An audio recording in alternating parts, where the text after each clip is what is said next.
Nahurot na og subasta ang smuggled nga mabugas nga naembargo sa Bureau of Customs karong tuiga.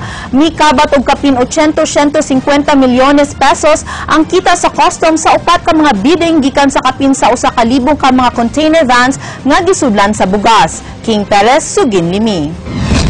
Karong adlaw gipahigayon ng 12 katapusang public auction sa mga sinakmit nga sinakong bugas. Matod ni District Collector Edward de la Cuesta nga sa karong auction nakakuha og 12 nga ginansya ang customs. 48 ka mga lots nga dunay kapin 250,000 ka mga sinakong bugas ang gi-auction karong adlaw. Ang matag sako may kantidad og 1,280 pesos. Gani wa na problema si de la Cuesta sa pagkabot sa ilang 785 million pesos nga target karong buwana. Dugang ni de la Cuesta nga gibana-bana nga naa sa 850 million pesos ang kita sa customs human sa upat ka auction. Kapin 324 milyones pesos ang floor price sa auction ug kapin 60 milyones pesos kon 18.7% ang labaw gikan sa floor price. Ang total bid price kapin sa 385 million pesos.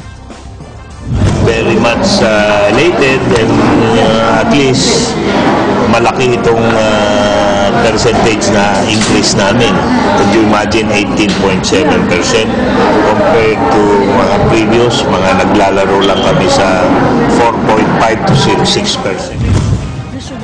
Anay 392 ka mga sinakong bugas nga nangadaot o gipatinaw ni de la Cuesta sa Department of Health. Buot nila masuta kon mabaligya kini isip feed sa mga hayop. Wa pa say mahatag nga update si de la Cuesta bahin sa investigasyon sa pagpangawat sa dulan 300 ka mga sinakong bugas. Hangtod karon wa pay nadawat nga report ang collector sa gihimong investigasyon sa NBI. Well, that's on the record. That's may order na kami to move to our original plantilla position.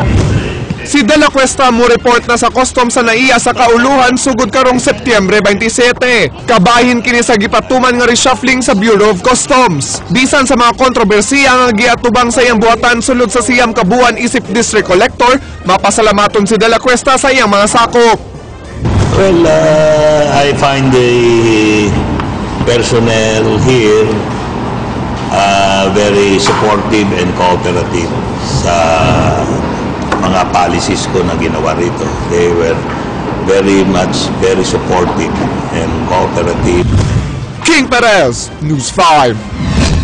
Kapin 50 ka mga taxi drivers dinhi sa Subo hingpit nang nanumpa isip sakop sa taxi squad sa Radyo 5 ato sa formal nga investiture kaginhang buntag sa Park Mall sa Dakbayan sa Mandaue. Mga Radyo 5 anchors nakighimamat sab kanila. Sugin Limi, Juliet Hainar. Ako ipatibabaw ang Hingpit nang nanumpa kaganihang buntag ang kapin 50 ka mga sakop sa Radyo 5 Taxi Squad at ubangan ni TV5 Cebu Station Manager Carla Quintanar Fernandez diha sa Park Mall sa Dakbayan sa Mandaue. Kipanumpaan sa mga taxi drivers ang pag-abag sa pagpangita ug pagbalita sa News 5 ug Radyo 5 Cebu isip mga mata ug dunggan diha sa kadalanan.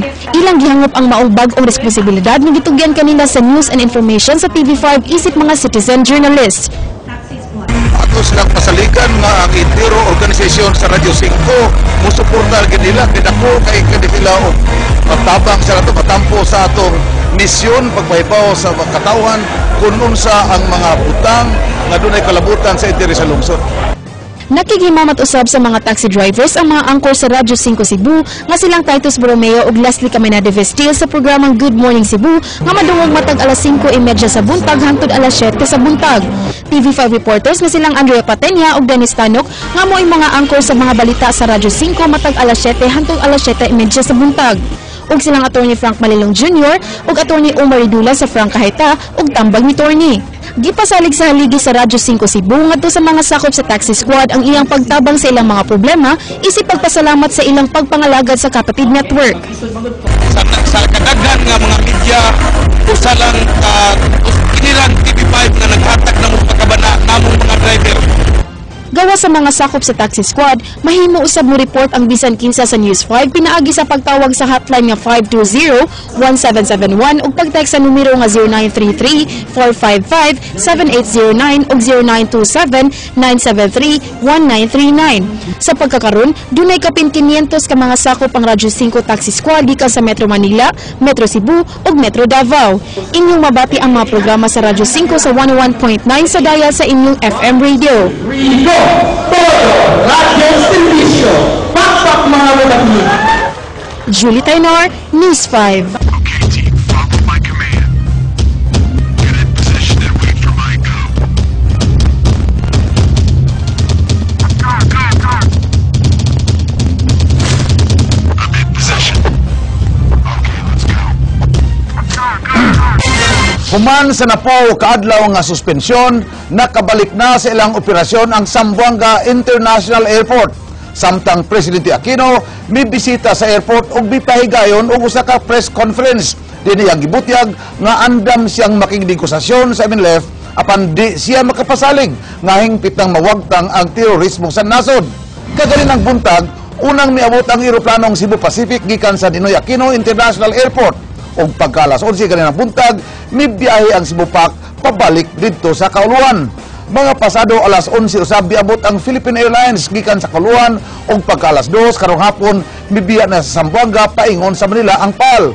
Samtang ang pantalan sa Zamboanga nagsugod na sab silang operasyon apan hugot gihapon ang seguridad. Gibutyag ni Aquino nga iyang gipanguluhan ang pagplano sa operasyon sa seguridad ug relief operation sa Zamboanga. Mipadayag ang Pangulo nga andam siyang makigdegosasyon sa MNLF apan di siya kasad nga hingpit nang mawagtang ang terorismo sa nasod. Gipaningkamutan usab ini nga badugangan ang pwersa sa sandaluhan ug kapulisan.